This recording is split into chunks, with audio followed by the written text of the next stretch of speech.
Bueno, les leo un poquito. Como dijo Juan, y esto es un resumen, ¿eh? Bueno, Alejandro Otero es contador público, magíster scientiarum en Administración Pública, profesor regular de la UBA y de la Universidad Nacional de Moreno, secretario de Acción Política del Partido Frente Grande Nacional, subdirector general de Grandes Contribuyentes Nacionales DGI-AFIP, exdirector de Relaciones Institucionales AFIP, ex vicedecano coordinador de la carrera Contador Público de 2013 al 2021, ex secretario general de la Universidad de Moreno, del 2018 al 2020, ex director de Evaluación y Coordinación Aduanera AFIP del 2014 al 2015, ex director de Capacitación de AFIP 2010-2011 y ex director general de Rentas de la Ciudad Autónoma de Buenos Aires del 2000 al 2006. Juan Pablo Bárzola es contador público de la UBA, especialista en economía del sector público, UBA, ISG, Instituto Superior de Economistas de Gobierno, director de control de Grandes Contribuyentes Nacionales, exdirector de Asesoría Legal Impositiva y de los Recursos de la Seguridad Social, exdirector de la Dirección de Relaciones Tributarias Internacionales y de la Dirección de Imposición Directa del Ministerio de Economía, delegado por Argentina ante el Comité de Asuntos Fiscales en la OCDE desde 2001. Evaluador por la Argentina en el Foro Global de Transparencia e Intercambio de Información de OCDE. Ha participado como negociador de convenios para evitar la doble imposición por Argentina. Profesor universitario en carreras de grado y posgrado, Universidad del Museo Social Argentino, Universidad Austral, Universidad de Belgrano, Instituto de Estudios para las Finanzas Públicas Americanas y autor de diversas publicaciones sobre tributos internacionales. Ahora sí, le damos la palabra a Alejandro. Bueno, gracias Agustina. Buenos días para todos y para todas. Quiero agradecer la posibilidad que me da nuestro sindicato. Quiero agradecerlo en cabeza de Pablo Flores, pero a todos los compañeros y compañeras por esta posibilidad. A Juan Pablo por compartir el panel.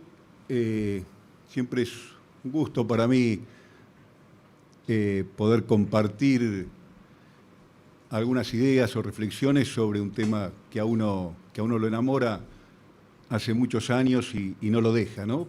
Pero cuando la posibilidad es o se da de hacerlo en un lugar que uno siente propio, es entonces más agradable. Algunos lo saben, otros no. Yo tengo más de 40 años en la Administración Tributaria, ingresé hace más de 40 años a la Dirección General Impositiva y muy tempranamente me acerqué a nuestro sindicato, que por entonces era la Asociación de Empleados de la Dirección General Impositiva, y me tocó ser parte de esa generación que militó la recuperación de los sindicatos intervenidos por la dictadura. Me tocó ser parte de esa generación que luchó por la normalización del sindicato después de la dictadura, que luchó por la recuperación de las conquistas que habían sido cercenadas durante la dictadura, por el reingreso de los compañeros cesanteados, por la reivindicación de los compañeros desaparecidos. En fin, me tocó militar muchos años en este sindicato y entonces yo siento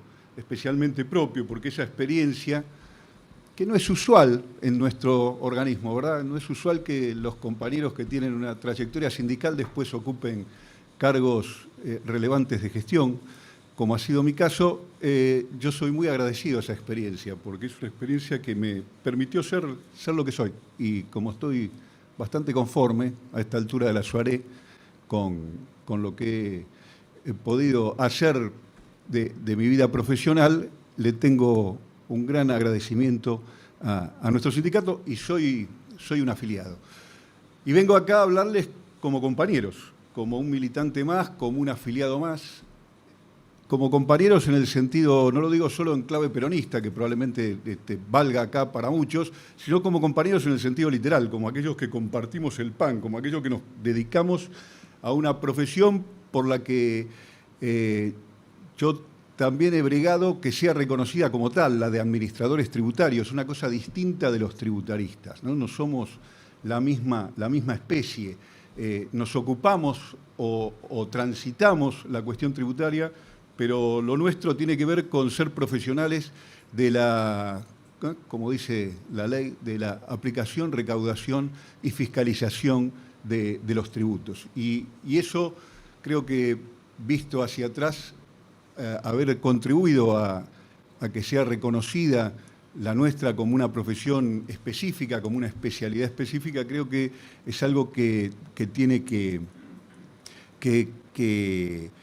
congratularnos y que me permite esto de tratarlos como compañeros y reflexionar en voz alta con ustedes. Así que sumamente agradecido por esta posibilidad, por la posibilidad de hacerlo acá y por hacerlo en este momento, además, que, como decía Pablo, es un momento muy especial para el país, donde tras la devastación de la pandemia y tras los efectos devastadores también de lo que fue la política económica recesiva del gobierno anterior, tenemos la posibilidad de recuperar el sendero del desarrollo, ¿no?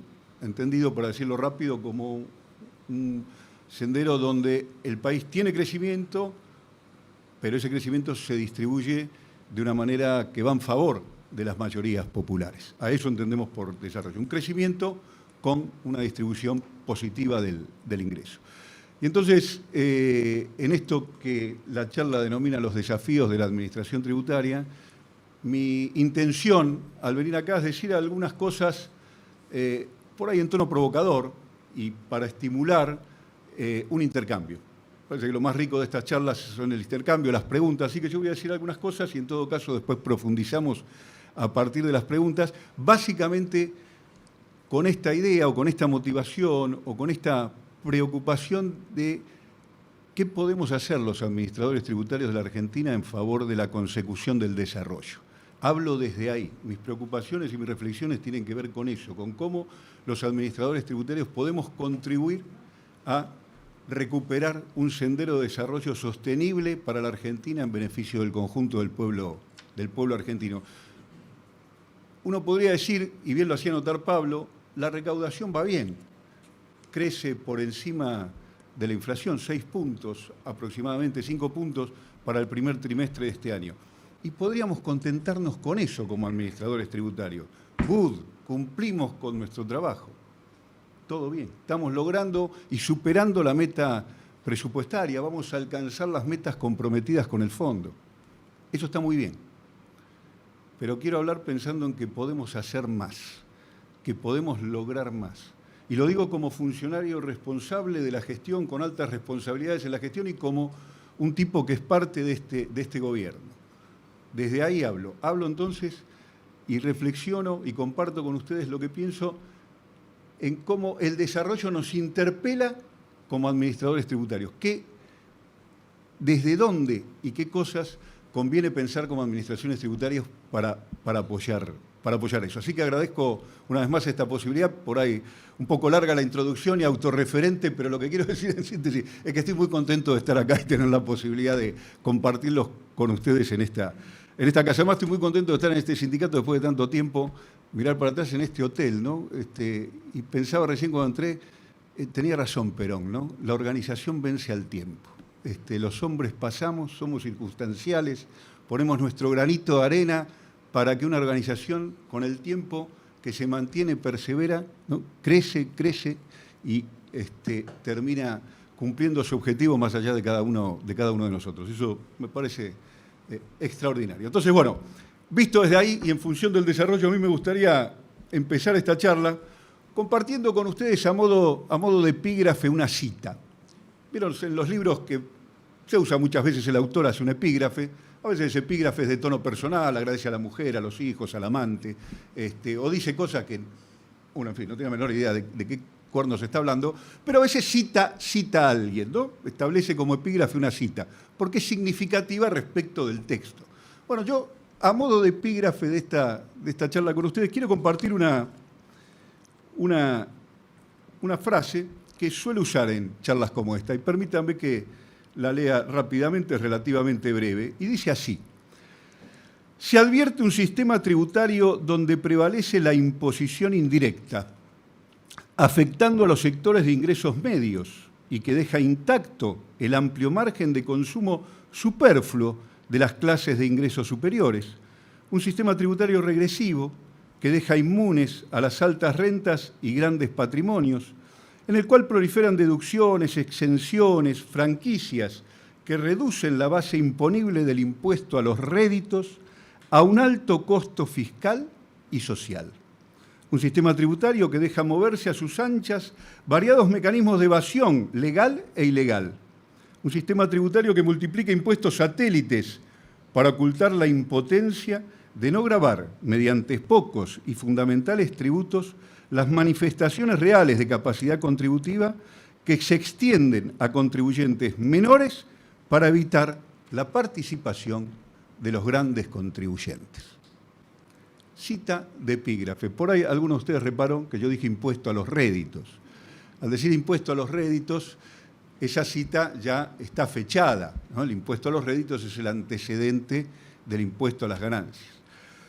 Esta cita yo me la encontré cuando estudiaba el sistema tributario. La cuestión de los tributos, que yo decía, es un amor de larga data y que me ha permitido no solo aprenderlo, sino estudiarlo, enseñarlo, gestionarlo, militarlo.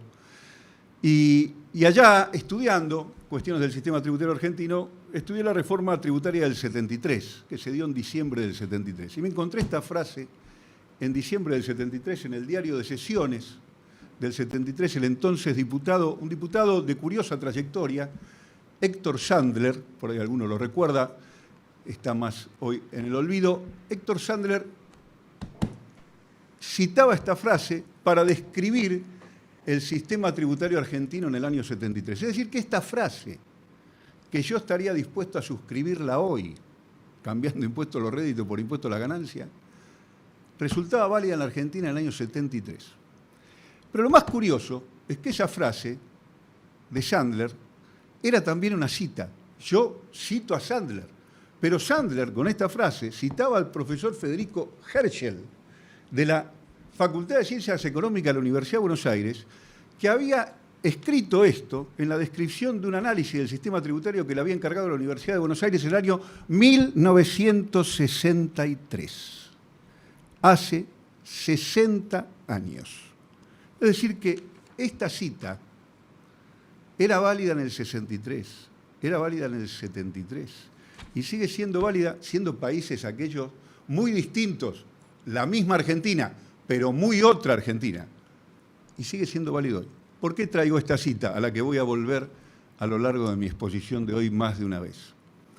Porque algo que es importante en nuestra profesión de administraciones tributarias es que las cosas pueden cambiar en nuestra materia, pero cambian lentamente. No hay salvadores, no hay de la noche a la mañana, no hay soluciones mágicas. Una cosa es hacer la revolución y otra cosa es recaudar impuestos. Hacer la revolución trae ametralladora, y seguramente con la ametralladora es más fácil recaudar impuestos, pero nosotros recaudamos impuestos con el procedimiento, y con el procedimiento lo sabemos todos los que estamos acá. No es sencillo, porque muchas veces el procedimiento, más allá de sus intenciones manifiestas, no está hecho para recaudar, sino para facilitar que no se recaude. Entonces nuestra tarea es una tarea de largo aliento, donde las visiones de largo plazo son muy importantes, porque la cosa mejora, y qué duda cabe que mejora a lo largo del tiempo. Y mi propia trayectoria de más de 40 años en la administración tributaria puede dar testimonio de un montón de cambios y mejoras, y de otras cosas que aún están pendientes, o siendo la misma y diferente a lo largo del tiempo, siempre constituyen desafíos para nosotros. Entonces traigo esa frase de Herschel a la que voy a volver para poner en evidencia que los problemas que nos ocupan hoy son problemas de larga data de la Argentina y que conviene tomarlos con perseverancia, más temprano que tarde, pero con el espíritu de una carrera de fondo, de largo plazo, que lleva tiempo.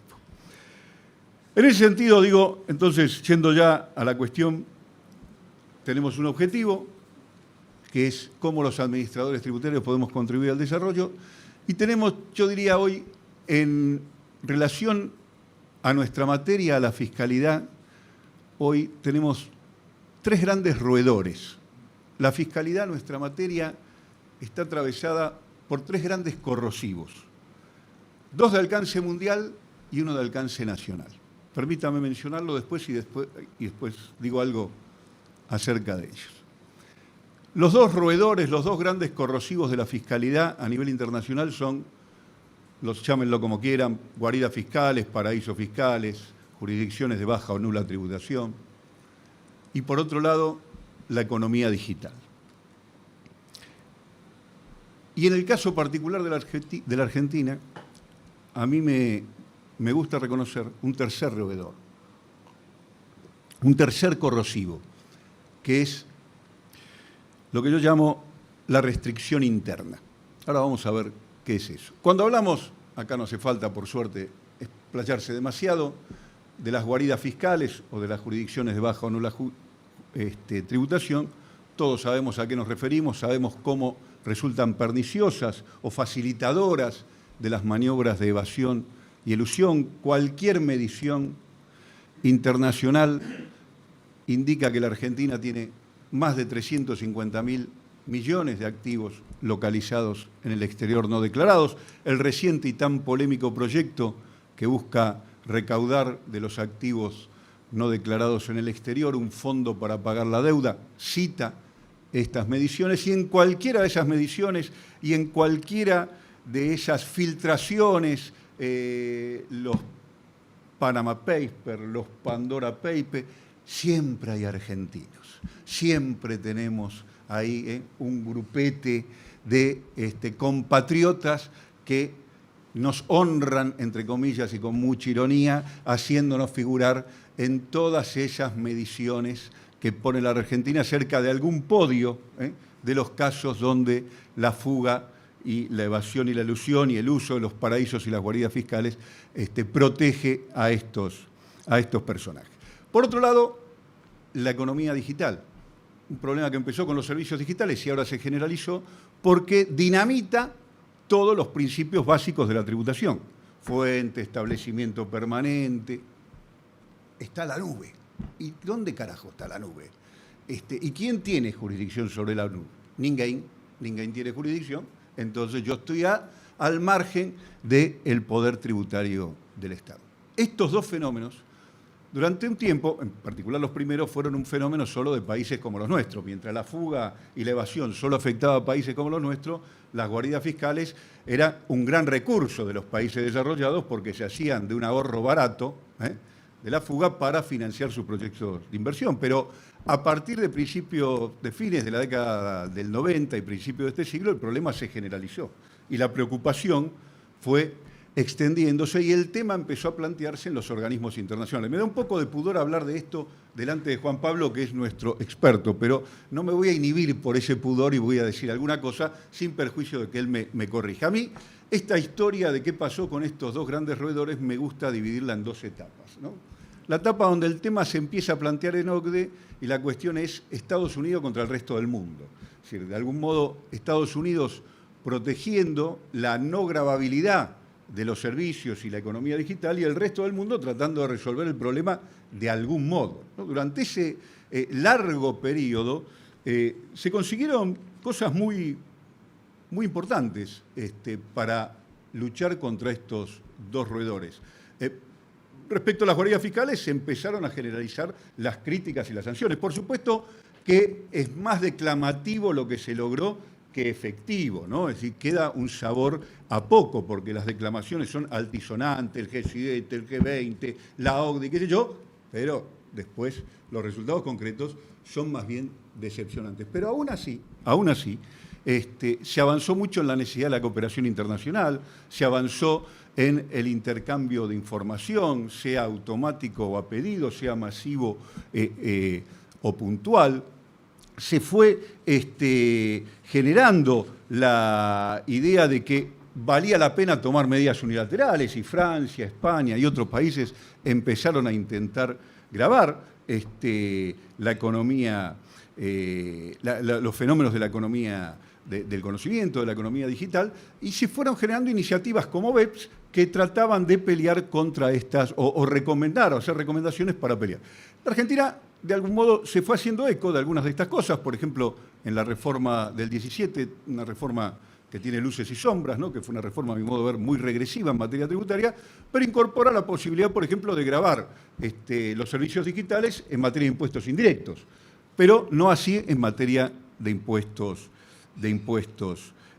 directos. Pero Estados Unidos combatía esto y se declamaba la necesidad del consenso, de generar un consenso para poder grabar este fenómeno de una manera efectiva, pero el consenso no llegaba. No llegaba ¿por qué? Porque Estados Unidos no quería que se llegara a ese consenso. Asume Biden recientemente y Biden da un vuelco a esto. Y la pandemia también fuerza un cambio que parece que el consenso va a alcanzarse. Y aparece acá una idea, que me parece muy importante subrayarla, que es la del impuesto mínimo. En rigor, la idea para combatir este fenómeno de ineficacia, impotencia o directamente no gravabilidad de los fenómenos de la economía digital, que hoy, insisto, no son solo los servicios digitales, esto atraviesa a todo el proceso de agregación de valor económico, aparece la idea del impuesto mínimo como un recurso donde más allá de los artilugios y los permisos o licencias que se toman las empresas, un reciente trabajo de OCDE es muy importante porque pone en evidencia lo que todos ya sabíamos. Es un trabajo de OCDE hecho con datos oficiales del country by country. Pone en evidencia que las grandes compañías multinacionales tienen en ciertas jurisdicciones alocados sus activos, sus recursos humanos y sus operaciones. Pero sus resultados los tienen en otros, en aquellos donde la gravabilidad es menor. Esto ya es información oficial, esto ya está planteado. ¿Cómo resolver esto? Aparece la idea del impuesto mínimo, ¿no?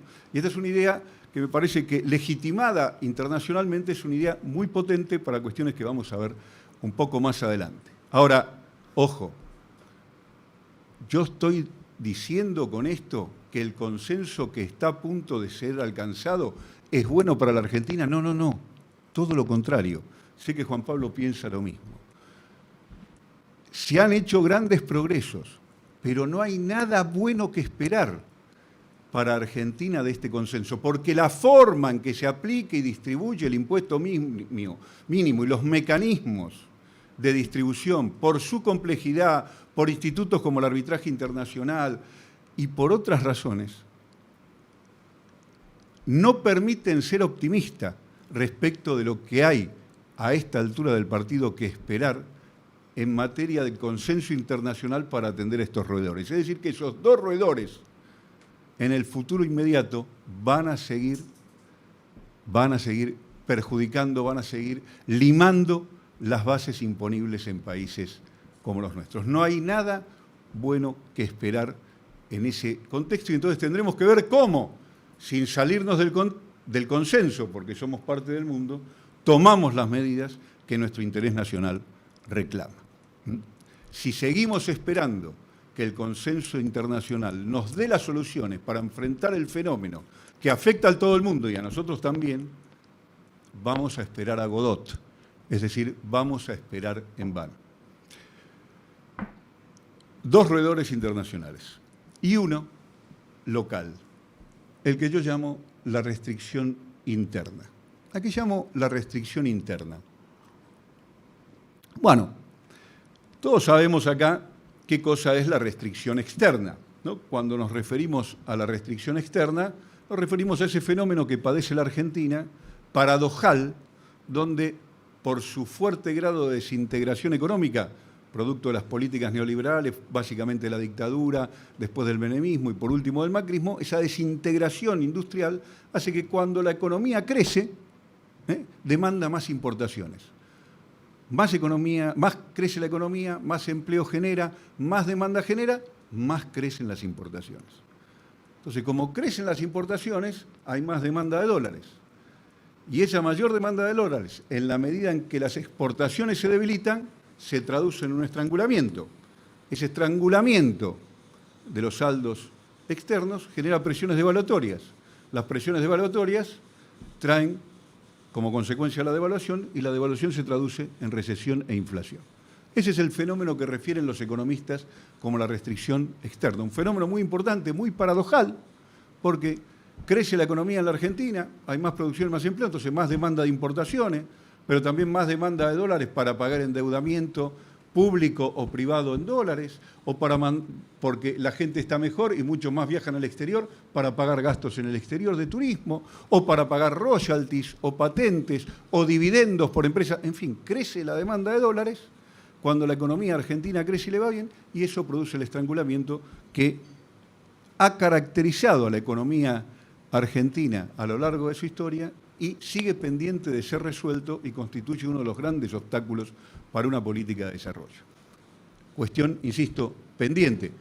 Tiene una solución fácil el neoliberalismo para esto. Bueno, resolvamos la estrangulación, que no haya demanda de dólares. Si la economía no crece, no hay demanda de dólares. Y si no hay industrialización, tampoco hay demanda de dólares. Seamos, por ejemplo, Chile. Vendamos materia prima e importemos todo el resto. Bueno, todos sabemos que ese país es un país para pocos millones de habitantes, digamos, ¿no? Ya lo decía Martínez de Oz, en Argentina sobran 10 millones de habitantes, éramos 30 en ese momento, entonces sobraban 10 millones de habitantes. Entonces, esa restricción externa tiene un correlato que es lo que llamo la restricción interna. ¿Qué es la restricción interna? La restricción interna no lo digo como la expresión para identificar la resistencia, la obstaculización por parte de los sectores más acomodados para evitar la tributación. Eso pasa en todo el mundo.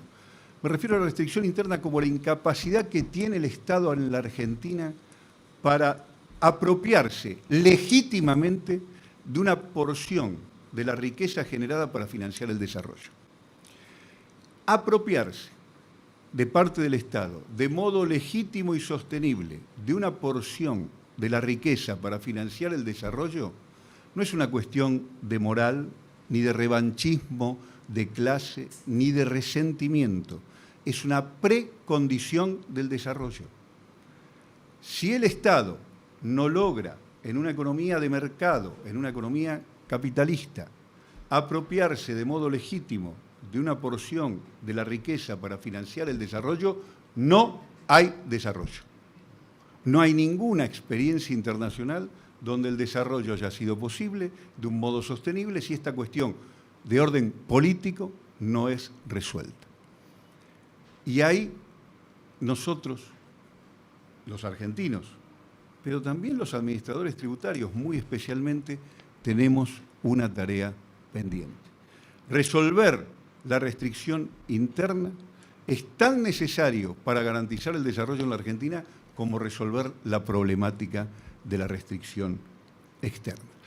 Y uno podría entonces preguntarse, bueno, Alejandro, vos me estás diciendo que estás reflexionando, compartiendo algunas ideas para ver de qué modo los administradores tributarios podemos contribuir al desarrollo. Me decís que hay 3 roedores de la Fiscalía Internacional y uno de ellos muy particular de la Argentina, que es esta restricción interna, y uno podría preguntarse, bueno, ¿y cómo nos va en eso?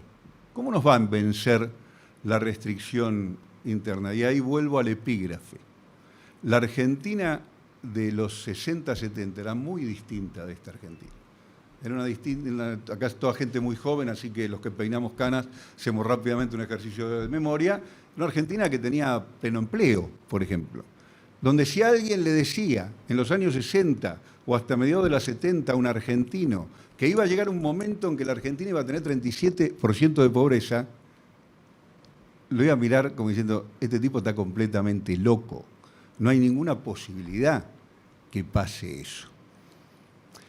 Era una Argentina mucho más igualitaria, que tenía problema, pero aún en esa Argentina más igualitaria estaba claro que la carga tributaria se distribuía de un modo muy desigual y afectaba a los sectores menos favorecidos en mayor medida que a los de mayor capacidad contributiva. El problema era semejante al que hay hoy, aunque la condición de la Argentina era diferente. Por suerte acá, supongo, no debe haber que argumentar mucho para demostrar que no nos va bien en eso de vencer la restricción interna. Nuevamente, apelando a las canas, voy a comentarlo en 2 anécdotas. Cité esto del año 73. Pocos años después, creo que fue en el 89, cuando todavía Menem era salariazo y revolución productiva, ¿no? El primer Menem, digamos así. Creo que estaba Pepe Batela en la DGI, se organiza una jornada muy importante y se lo invita a Vito Tanzi. Todos ustedes saben quién es Vito Tanzi, no voy a extenderme en eso. Y Vito Tanzi viene acá y da su conferencia magistral y dice, estaban todos, los ministros de Economía, funcionarios de primer orden, dice, lo que llama la atención en la Argentina es lo poco que pagan de impuestos los ricos. Se armó una polvareda, un alboroto tremendo. Año 89. Antes de la pandemia, ustedes recordarán, Alberto fue a darse una vuelta por Europa y a comentar cuál era su plan de gobierno, establecer relaciones, y se encuentra con la Merkel. Y la Merkel, tomándose un Malbec con Alberto, le dice, Alberto, qué poco impuesto pagan los ricos en la Argentina, ¿no? Se armó un alboroto. O sea, este problema no es que a la Merkel le hicieron el oído o a Vito Tanzi le hicieron... ¿Qué miraban? Miraban los números. Cualquiera que mide la finanza pública en la Argentina no necesita que nadie le diga nada. Va a entender rápidamente por qué cualquiera de nosotros, que se supone que somos especialistas en la materia, suscribiríamos la frase de Herschel del 63 que citaba Sandler en el 73.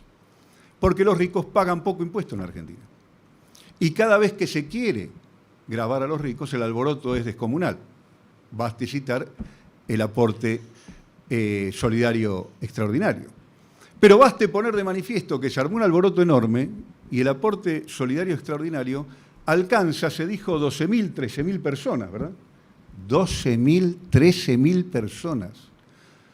O sea que la Argentina tiene solo 13.000 personas que tienen declarado más de 2 millones de dólares, era, ¿no? 200 millones de pesos. 200 millones de pesos.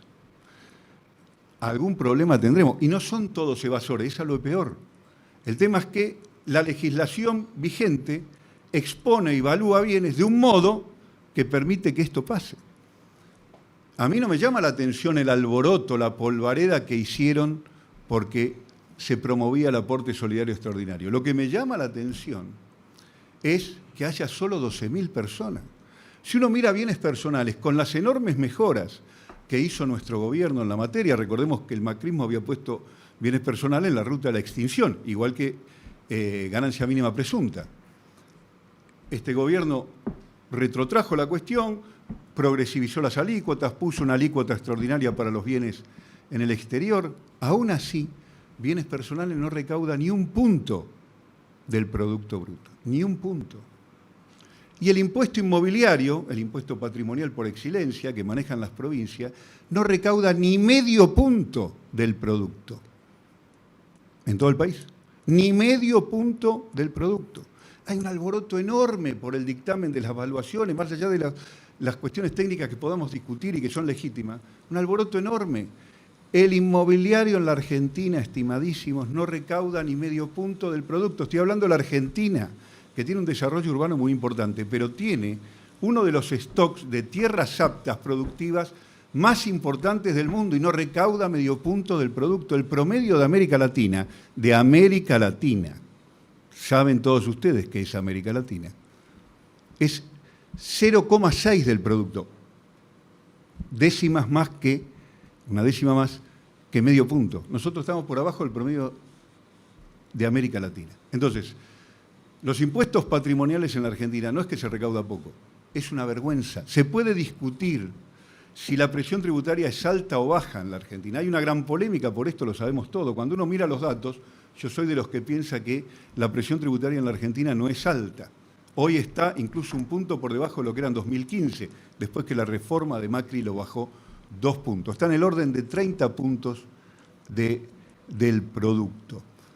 Pero el tema en la Argentina es ¿para quién la presión tributaria es alta o baja? En la Argentina tenemos sectores para los cuales no cabe duda que la presión tributaria es alta. Si yo le llego a decir a un pyme o a un autónomo que la presión tributaria en la Argentina no es alta, si es una persona de temple me va a mirar. Si es una persona con sangre en la vena me va a llenar la cara de dedos. Y tiene razón. Ahora, para eso son altas las presiones tributarias, pero para los sectores con mayor capacidad contributiva la presión tributaria muchas veces es nula. Yo no creo que hoy pase. Está el secreto fiscal vigente, ¿no? El 101 rige. Bueno, pero me tocó ver en mi historia que grandes empresas exitosas, con resultados contables positivos y que distribuyen dividendo, no determinan impuesto. No determinan impuesto. Resultados contables extraordinarios, impuesto determinado, 0. ¿Evaden? Puede ser. Pero muchos lo que hacen es un uso de la ley. Difícil para nosotros de pelear. Eso sucede. Habrá que pensar tal vez en el impuesto mínimo como una forma de resolver esto, tal vez.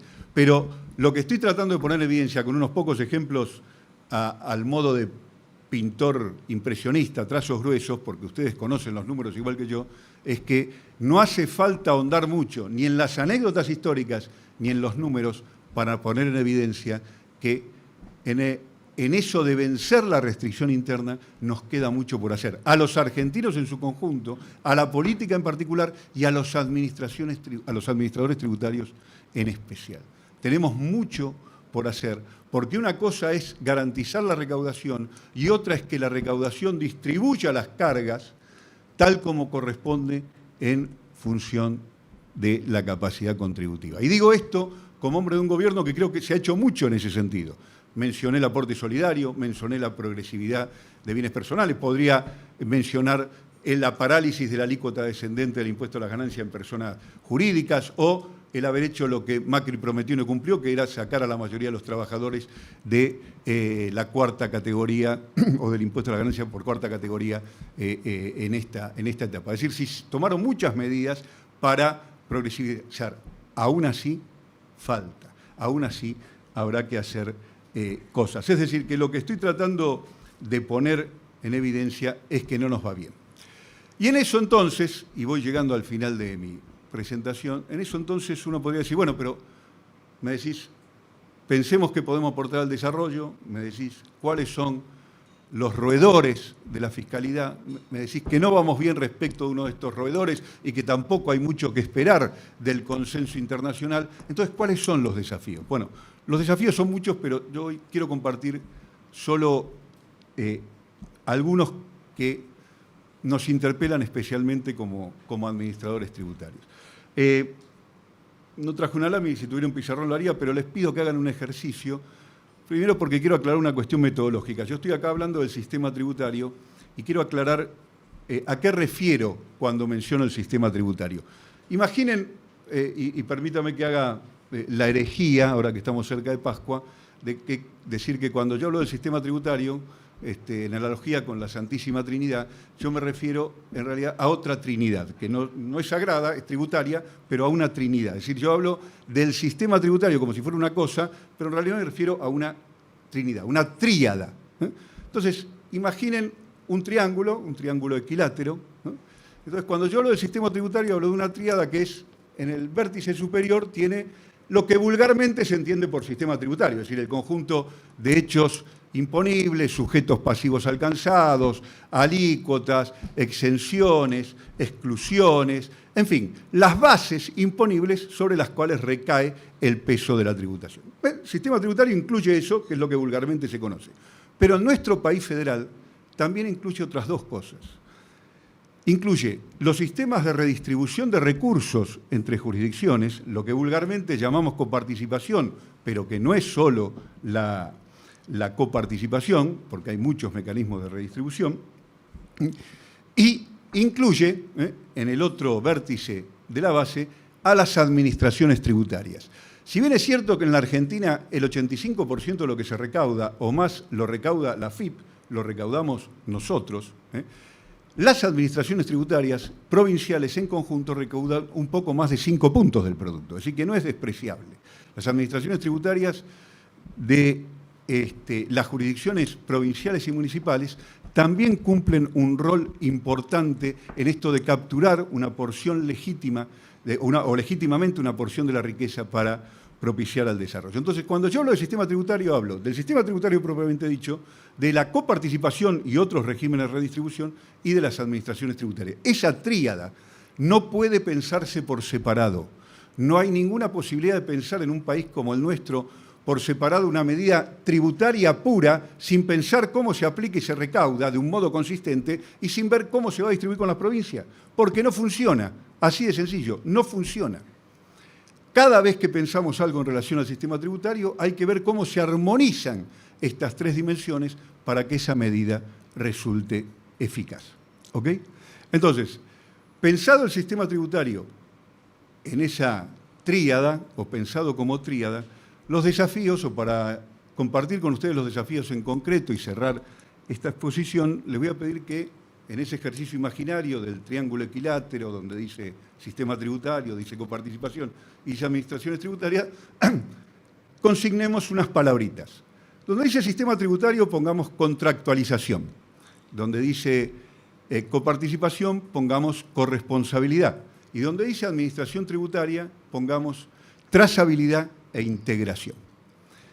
Yo voy a dejar de lado, después si quiere con las preguntas profundizamos, qué quiero decir como contractualización en relación al sistema tributario, qué quiero decir como corresponsabilidad, y para no extenderme demasiado, voy a poner el foco en las administraciones tributarias y en qué quiero decir por integración y por trazabilidad. Sin olvidar que pongo el foco acá, pero estoy pensando en la tríada. ¿Ok? Entonces, ¿se entiende esto? Digo, bien. Cuando digo... ¿Estamos bien de tiempo, Agustina? Bueno, cuando digo que los desafíos en materia de administración tributaria, además de cumplir los objetivos de la recaudación, tiene que ver hoy por hoy con la integración y la trazabilidad, me refiero a que en nuestro país federal hay mucho para ganar si dejamos de competir entre los fiscos a nivel local y a nivel internacional. Hay un avance a nivel internacional en favor de la integración y la composición de redes en base al intercambio de información. Pero hay un avance mucho mayor y hay mucho más para avanzar a nivel nacional en la integración entre los fiscos. El concepto de empezar a pensarnos, como dice nuestro título, una administración federal, y empezar a pensarnos como red federal con los fiscos provinciales, puede resultar un recurso muy importante para avanzar en una gravabilidad efectiva de los sectores con mayor capacidad contributiva. Y cuando digo Red Federal de Administraciones Tributarias, digo una base de datos común, una metodología de trabajo unificada y un programa compartido de objetivos en materia de aplicación, recaudación y control de las obligaciones tributarias. Hay mucho para avanzar en eso, hemos avanzado mucho.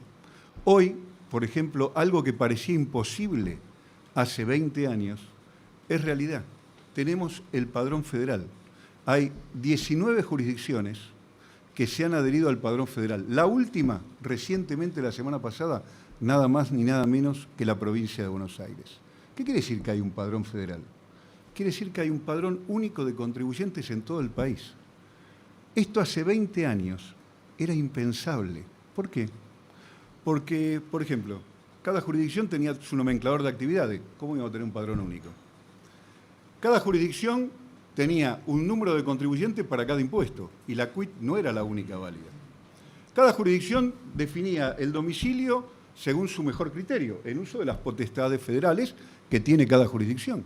Y cada jurisdicción pedía para la inscripción los requisitos que mejor le parecía. Hubo que unificar todo esto, o hay que unificar todo esto para llegar a un padrón federal y tener a los contribuyentes identificados de manera indubitable a lo largo de todo el país. Este es un logro extraordinario. 19 jurisdicciones se consiguió en esta gestión. Fuimos nosotros los que conseguimos eso. Se unificó el monotributo con el régimen simplificado de ingresos brutos, hoy en 8 jurisdicciones. Eso está. Eso gana en simplificación para el contribuyente, es un progreso enorme porque le simplifica la vida, pero gana también en capacidad de control para nosotros, nos mejora la capacidad de administración. Estamos muy cerca de conseguir el domicilio fiscal electrónico unificado. No sé si ustedes se dan cuenta del avance que eso significa. Nadie mejor que ustedes, del avance que eso significa para que las notificaciones fehacientes puedan hacerse en un solo impacto a nivel de todo el país. Hoy entre las cosas por las que nos putean los contadores con mucha razón, es porque cada uno, para ver las notificaciones que tiene que ver, si tiene operaciones en 24 jurisdicciones, 24 domicilios electrónicos, que la mayor parte de las jurisdicciones son meros correos electrónicos, no es el domicilio fiscal electrónico tal como lo entendemos nosotros. Estamos a un paso de eso. Estamos a un paso de lograr la declaración jurada unificada entre ingresos brutos y el IVA. Eso es factible de conseguirse hoy. Integración. Cuanto más nos integremos con los fiscos provinciales y dejemos de competir por las bases imponibles y dar la guerra por la disputa de los contribuyentes, más vamos a ganar el conjunto y más vamos a fortalecernos en esto de vencer la restricción interna. Ahora, claro, tenemos como Administración Federal que entender que la cooperación con otro fisco no es un estorbo, no es algo que no tiene nada que ver con nosotros. Tenemos que pensarnos en términos federales. Somos un organismo federal, recaudamos para el país y lo que es más importante para todos nosotros, vivimos de lo que nos paga el resto del país. La AFIP se financia con el 1,9 de la recaudación coparticipada. Está claro eso, ¿verdad? Entonces, alguna obligación tenemos con mejorar esas condiciones de recaudación con el conjunto. Entonces, integración. Segundo concepto, y con esto voy terminando, trazabilidad. Hoy, y es extraordinario que así sea, todo el mundo enfatiza el intercambio de información. Hay que intercambiar información con este, con el otro, automática, financiera, de todo orden. Eso está bárbaro. Y ha habido progresos extraordinarios, y es estupendo. Hoy probablemente en la AFIP tengamos más información de la que somos capaces de procesar y de analizar. Hay que dar un paso más. Lo que necesito es trazabilidad. Trazabilidad. Necesito que esa información esté concatenada a lo largo de las cadenas de valor.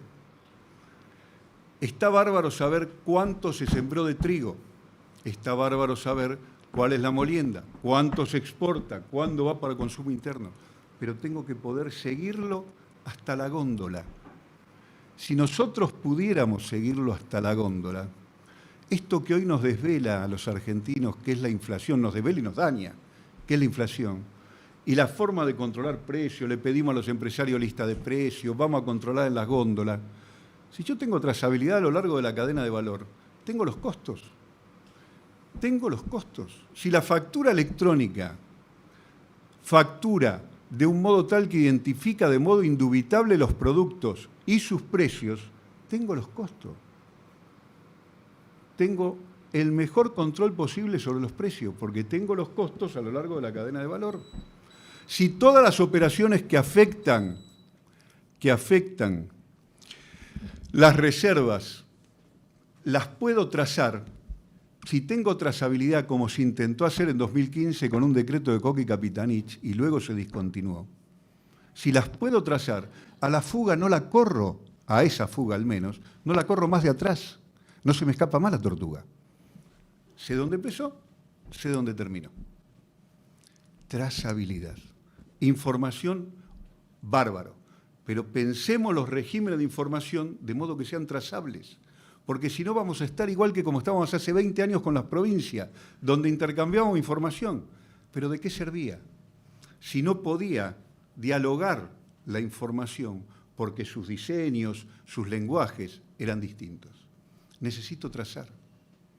Y esto hoy en muchas partes del mundo existe, es factible. No hay ninguna razón, y con esto termino, para que nosotros no lo hagamos.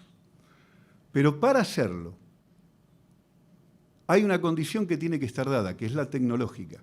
Y esa condición está dada. Pero esto, y eso le va a dar pie a Juan Pablo, a lo que él va a exponer, no lo resuelve la tecnología. La tecnología es una condición necesaria. Tiene que existir el estadio tecnológico que nos permite plantearnos estas cosas. Insisto, hace 20 años cuando yo estaba en la Ciudad de Buenos Aires y avanzaba mucho con la FI, el primer régimen simplificado unificado lo hicimos nosotros desde la ciudad, había cosas que eran impensables. Ya teníamos nosotros la idea del padrón unificado, pero primero había que aparear los nomencladores de actividades, si no era imposible. Juan Pablo Bárzola, para mí, era profesional independiente y para otro era servicio vario, qué sé yo. Digo, había que aparear cosas. Entonces, había que hacer y no existía capacidad tecnológica suficiente. Hoy existe. Pero esa es condición necesaria. La condición suficiente para lograrlo es doble. Se llama voluntad política, que no nos falta, y se llama personas, recursos humanos, gente, llámenle capital humano, como mejor les parezca. Somos nosotros. La tecnología puede masivamente hacer un montón de cosas, pero en el marco del procedimiento, no de las ametralladoras, como decía al principio, en el marco del procedimiento, las cuestiones son a veces de puro derecho y a veces, la mayor parte, de hecho y prueba, ¿verdad? Y las cuestiones de hecho y prueba no las resuelve la tecnología. Las cuestiones de hecho y prueba las resuelven las personas de carne y hueso que formadas y motivadas son capaces de aprovechar toda esa información y toda esa tecnología para poner en evidencia lo que hace falta para cualquier controversia ganarla. La tecnología es condición necesaria, pero quien crea que la administración tributaria se resuelve solo con tecnología no entendió nada. Es la tecnología como condición necesaria y los recursos humanos indispensables, cada vez en funciones más analíticas, cada vez en funciones más específicas, cada vez mejor formado para poder resolver esto. Hace 40 años atrás, cuando yo ingresé acá, la brecha con los privados era enorme. Hoy también es grande. Pero una de las dimensiones de esa brecha era el conocimiento. Había una diferencia abismal. Hoy esa brecha no existe, no tiene ningún motivo para existir. Nosotros somos un organismo que crea conocimiento. Lo que se está debatiendo en la primera línea mundial en materia tributaria tiene actores como Juan Pablo que son nuestros. Nosotros estamos en la vanguardia del conocimiento hoy, no los privados. Nosotros inventamos los conocimientos. La factura electrónica la inventó la FIP. A mí me hace mucha gracia cuando la gente nuestra va a hacer cursos sobre factura electrónica al Consejo Profesional. Yo digo, estamos todos locos. Estamos todos locos.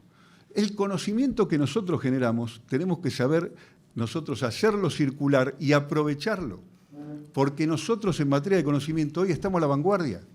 Hay otras grandes diferencias con los privados, las hay, pero esa no tiene razón de ser. Y la tecnología tampoco. Entonces, esas dos capacidades juntas son, a mi modo de ver, el mecanismo clave que puede llevarnos a vencer en esta batalla contra la restricción interna, que como dije es condición indispensable para garantizar el desarrollo, en definitiva, lo que todos los argentinos de bien queremos, una patria más justa, más libre y cada vez más soberana. Gracias a todos y a todas.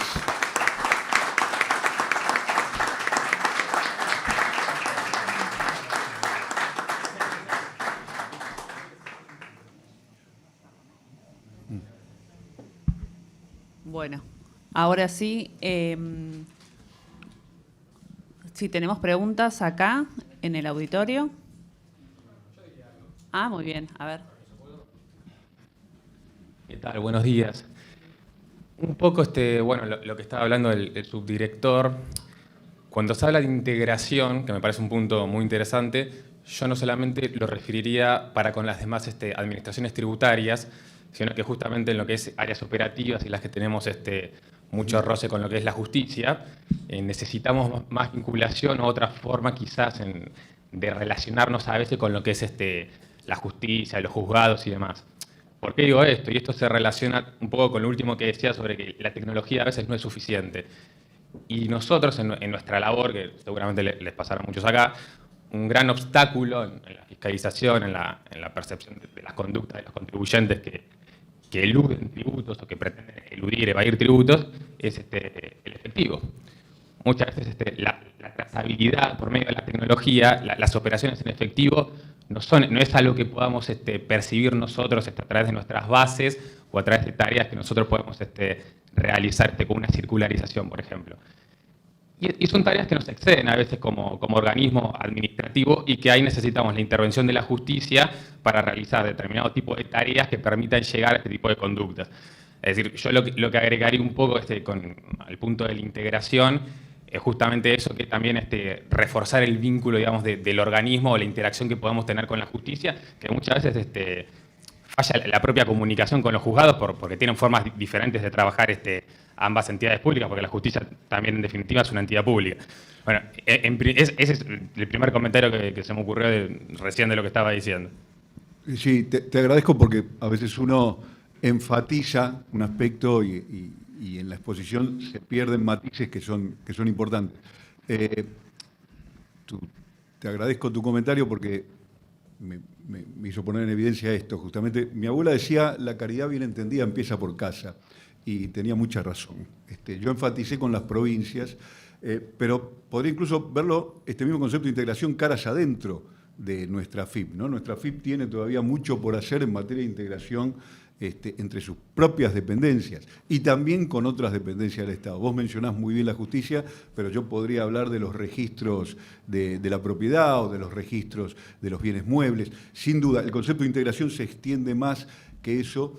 Por ahí la buena noticia de esta mirada de integración más abarcativa que el vínculo sobre el cual yo enfaticé, que es con las provincias, es que esto forma parte del plan estratégico y del plan de gestión plurianual de la FIP. Dicho por ahí, en otros términos, está planteado, la red federal está planteado, forma parte de las convicciones que la conducción actual de Mercedes, Virginia, Carlos y Silvia va llevando adelante. Entonces, la buena noticia, por ahí cuando uno habla, es que parece que son cosas que falta hacer. Sí, son cosas que faltan lograrse, pero que están planteadas y que forman parte de los objetivos que tenemos. Y tu concepto de integración es tal cual y lo comparto. No alcanza solo o no alcanzaría solo con las provincias, porque además por el orden federal vos tenés, si uno incluso lo tomara solo con provincias, ¿no?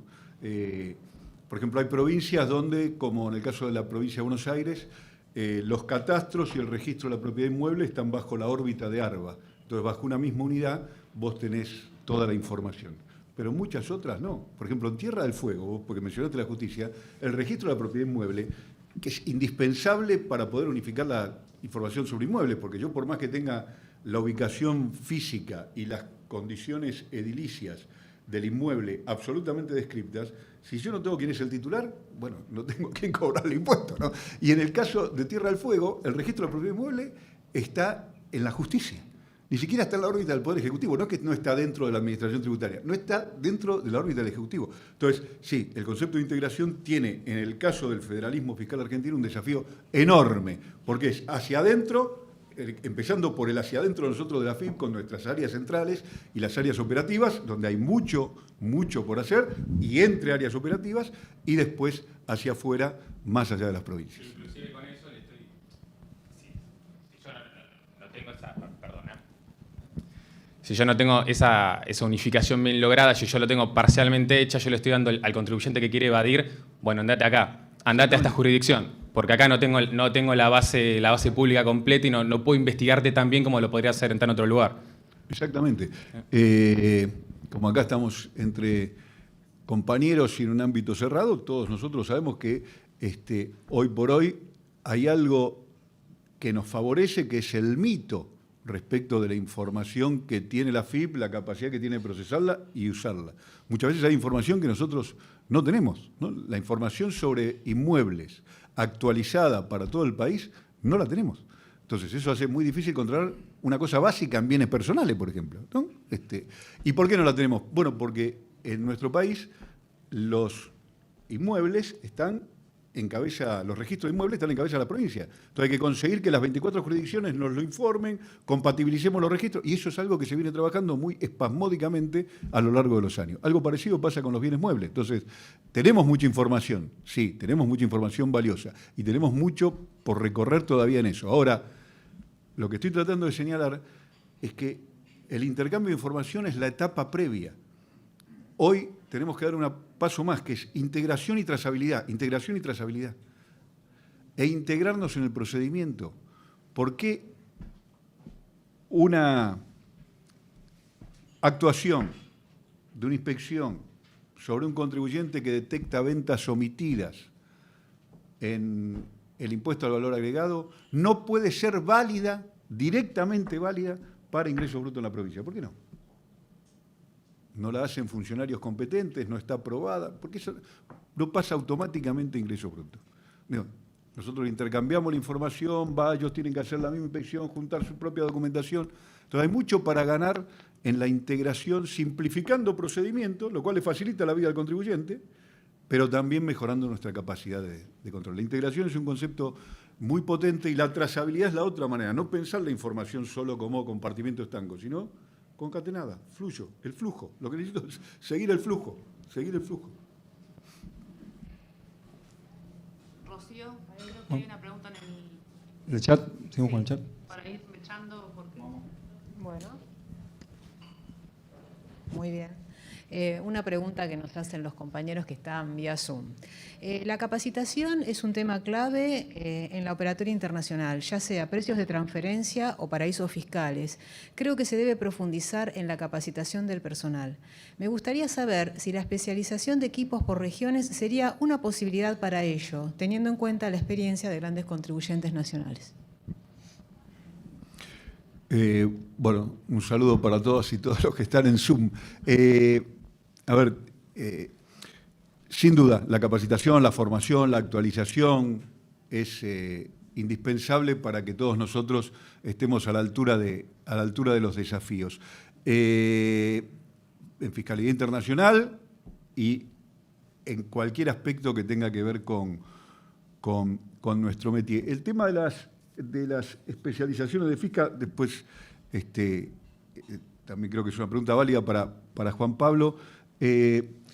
Yo creo y aspiro, y me parece que vamos hacia ahí, en tanto la FIP hoy es como es y se encuentra en el estadio que se encuentran, donde tenemos áreas centrales y unidades operativas no integradas, ¿no? Si nosotros tenemos las 3 unidades operativas no integradas. Por ejemplo, España no tiene una DGI y una aduana. Las unidades territoriales tienen unidas ambas. Nosotros no hemos llegado a esa situación. Nosotros tenemos áreas centrales y unidades operativas. Yo aspiro a que las áreas centrales hagan un trabajo masivo de abastecimiento de casos hacia las áreas operativas, pero que las áreas operativas tengan la capacidad de atender sus realidades regionales. Yo no sé si se refiere a eso el compañero o la compañera con el tema de los grupos especializados, pero hay realidades regionales que no pueden ser atendidas centralmente o que mal podrían ser atendidas centralmente. La Argentina es un país, y así como los invité antes al ejercicio de hacer el triángulo, digo, pensemos todos en el mapa de la Argentina.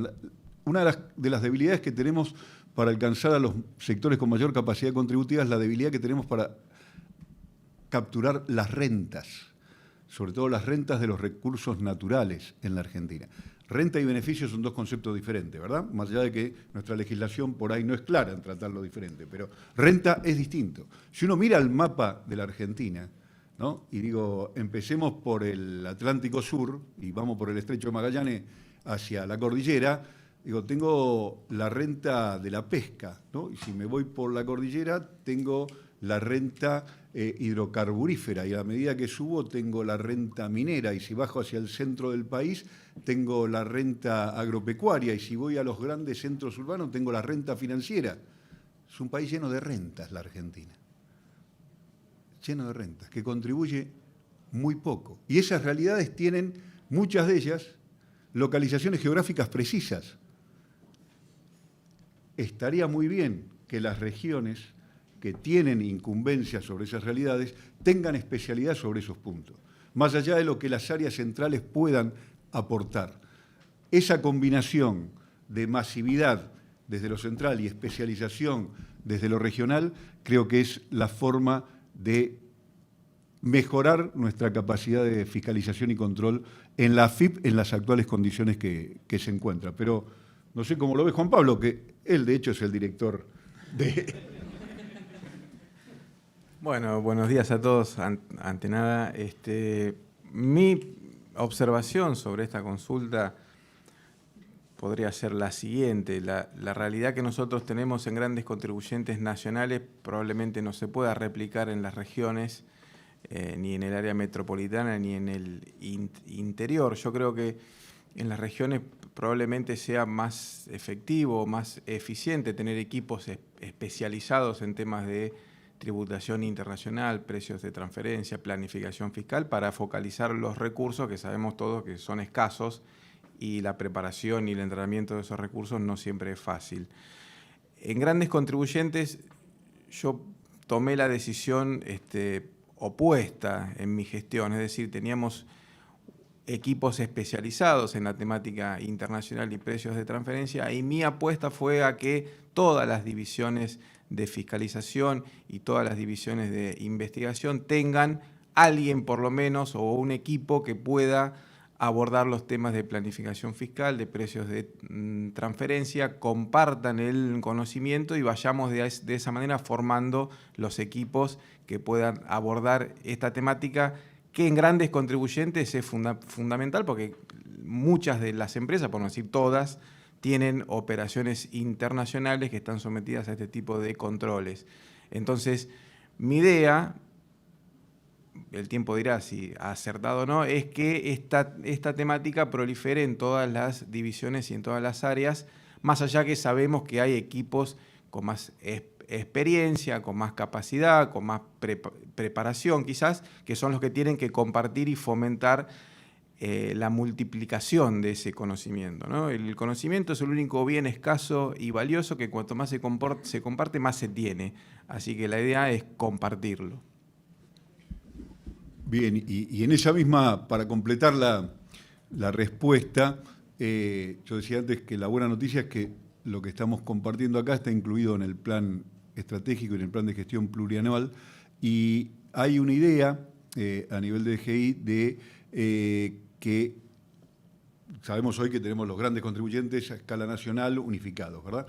Que a nivel regional también existan los grandes contribuyentes y que exista una lógica de trabajo común, más allá de que tengan dependencia jerárquica de la región, que haya una metodología unificada de trabajo para esas realidades regionales de grandes contribuyentes que requieren una metodología de trabajo diferenciada que sea compartida con la unidad centralizada a nivel nacional. Así que en ese sentido también va a haber una especialización o se va a avanzar hacia una especialización a futuro con la lógica que decía también recién Juan Pablo.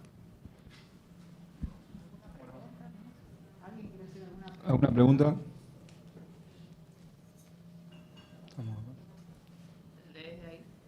Bueno, más que una pregunta, es una felicitación.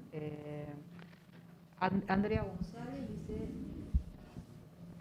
que coincide en empezar hacia adentro con una trazabilidad entre AFIP, Seguridad Social y Aduana, y bueno, felicita por la exposición. Después tenemos a Gladys Valles, que bueno, hace un comentario, dice que que falta un largo trecho entre la cantidad de información que se le exige al contribuyente y la posibilidad de acceder a la información procesada por parte de las áreas operativas, que bueno, que el planteo está referido al comentario de potencialidad de información de la AFIP. Sí, comparto.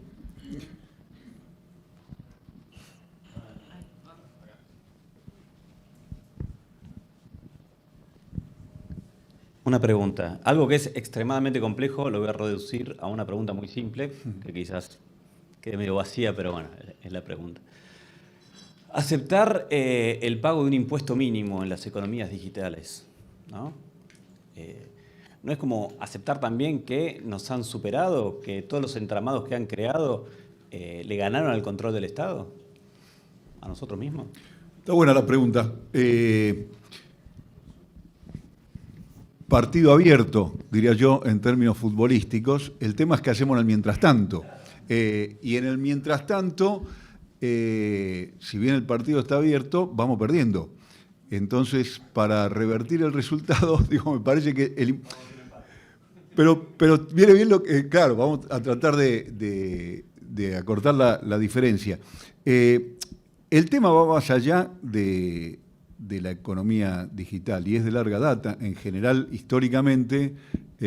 ¿vas a empezar con el fallo Molino? ¿Lo vas a mencionar? Sí, bueno, listo. Entonces, digo, porque el tema de larga data, y me parece bien y es adecuado. Este tema nos pasó siempre.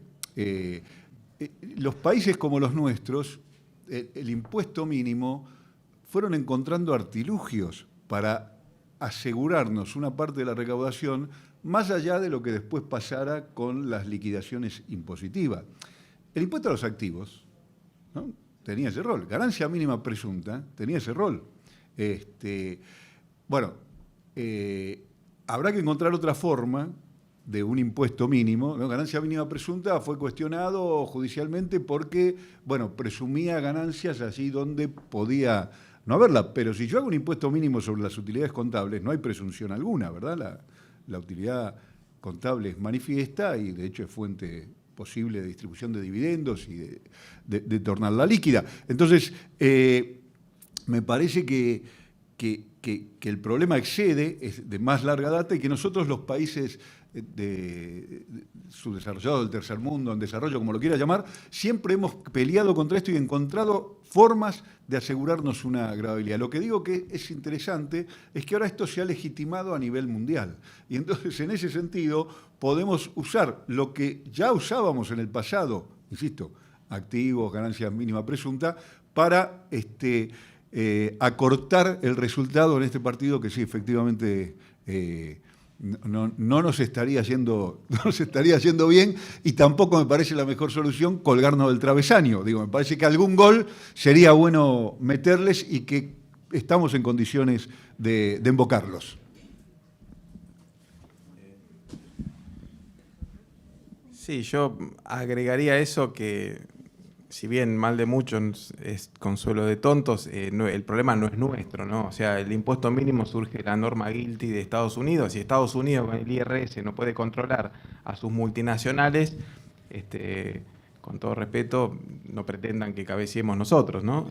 El tema es, más allá de la aceptación o no de la necesidad de un impuesto mínimo, es quién lo cobra y cómo se cobra. Y ahí es donde me parece que recobra sentido el análisis de qué saca un país como Argentina de su participación en organismos internacionales cuando no necesariamente el estándar o el consenso que surge de esos organismos va en favor de los intereses de los países como el nuestro. Entonces, creo que es un desafío para las personas con poder de decisión de política tributaria internacional ver en qué medida, en qué momento y de qué forma Argentina entra dentro de ese consenso y qué va a sacar como beneficio. El problema es cuál es la alternativa, ¿no? Porque uno, cuando plantea, a mí me toca generalmente participar en estos debates en organismos como la OCDE, y uno puede oponerse a una propuesta que parece alejada de los intereses de Argentina. El problema es cómo logramos torcer esa propuesta y convertirla en algo que nos incluya y que nos beneficie con el consenso de los demás. Y eso es lo extremadamente difícil, ¿no? Porque propuestas que vienen respondiendo a intereses concretos de países centrales que no son parecidos a nosotros, no van a tener un resultado favorable si no logramos proponer algo distinto que logre el consenso de los demás. Entonces, me parece que ese es el momento difícil en el que estamos hoy.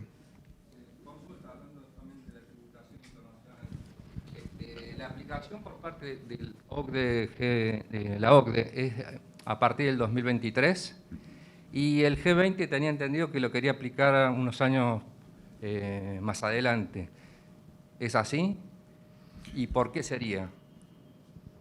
No, a ver, lo que está previsto es que sea a partir del 23, pero eso requiere adaptaciones normativas locales, es decir, el consenso todavía en la letra fina no está alcanzado.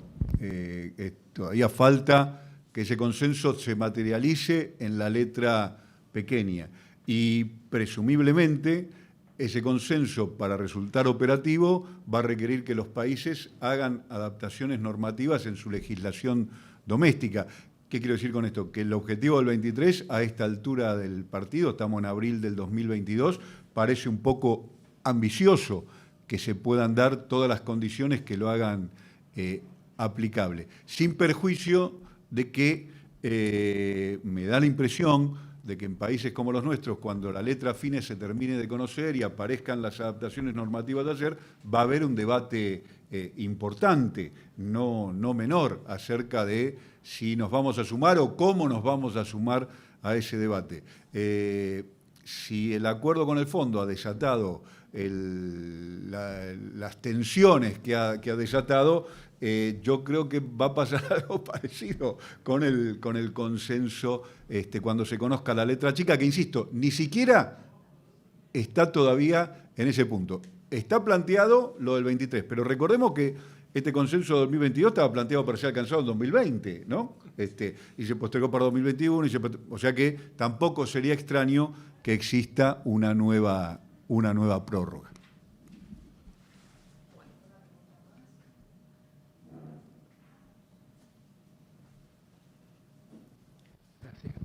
Bueno, yo quería hacer solamente una observación con respecto al tema de recursos humanos, que vos dijiste en algún momento, no es solo la tecnología, es también el tema de recursos humanos. Ya soy viejo, entré en el 80, debemos ser más o menos de la misma generación. Yo me estoy yendo porque a los 65 me voy. Pero lo que he notado en esta última conducción es un gran cambio de jefaturas en todos lados. Pareciera ser que durante la pandemia la principal actividad fue cambiar gente de lugar. Y lo otro que he encontrado, por lo menos en mi pequeño micromundo, es que han puesto a niveles de jefatura gente que tiene 2 años de antigüedad. ¿Qué querés que te diga? Está bien, soy viejo, todo el tiempo pasado fue mejor, yo tengo todos esos clichés que nos pueden dar como viejo. Yo entiendo que uno tiene que pasar el tema, pero me parece que lo bueno sería que esto fuese un poco más lento, porque si no, para mí la sensación que me da es que vamos a estar 4 años hasta que todo el mundo empiece a ver dónde está la botonera correctamente, y mientras tanto va a salir y vamos a descubrir América 2 o 3 veces más, porque los que están nuevos no saben las cosas que pasaron. Esa historia organizacional se pierde y se quiebra muy fácilmente. Y yo creo que es un tema de conducción, de recursos humanos. Y creo que para lo que uno está pretendiendo, no viene bien hacer una transición así tan grave o tan marcada. Uno debería tratar de ir manejando, lo que se van retirando, van pasando la experiencia a los nuevos, y los nuevos van avanzando de a poco.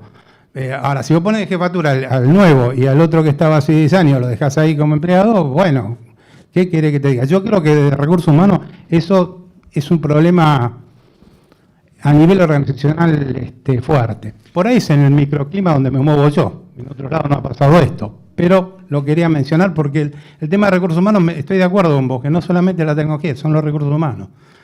Gracias. Pregunta picante, me interesa tomar el guante, así que la agradezco.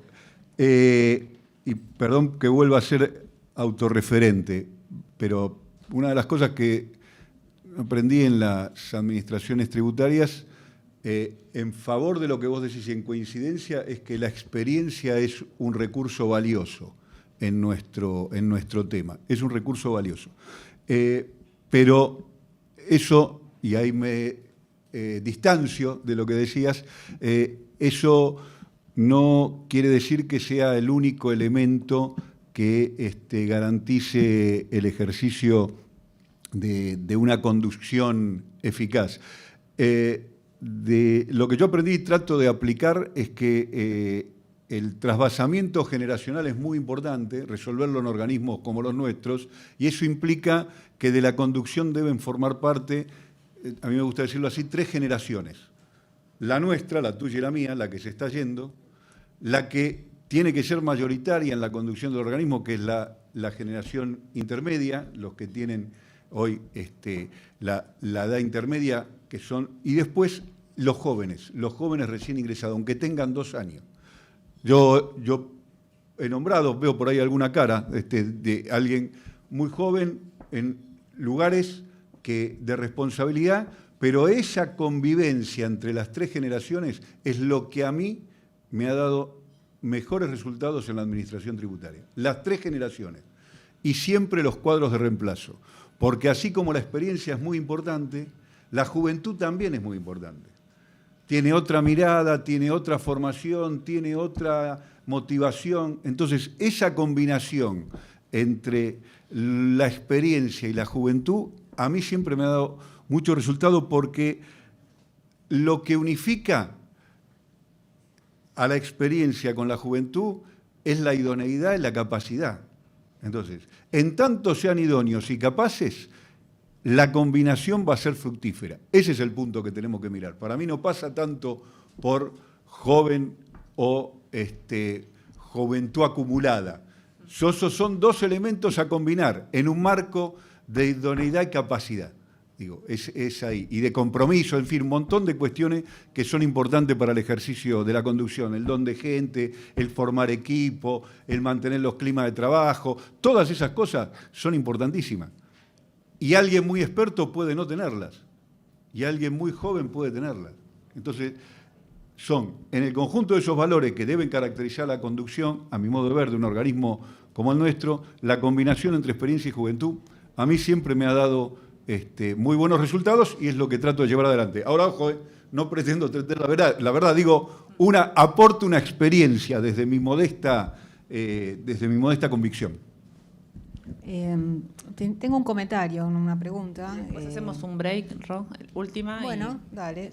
Excelente lo expuesto hasta el momento, no obstante es muy importante entender a las realidades regionales del interior del país. Las herramientas que tenemos en Capital y Buenos Aires no se tienen a veces en el interior y la capacitación para el interior es prioritaria. Bien.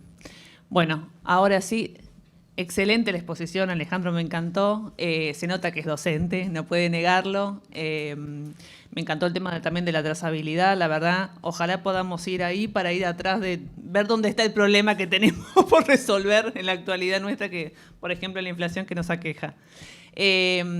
Agradecerles la atención que tuvieron con Alejandro, la verdad.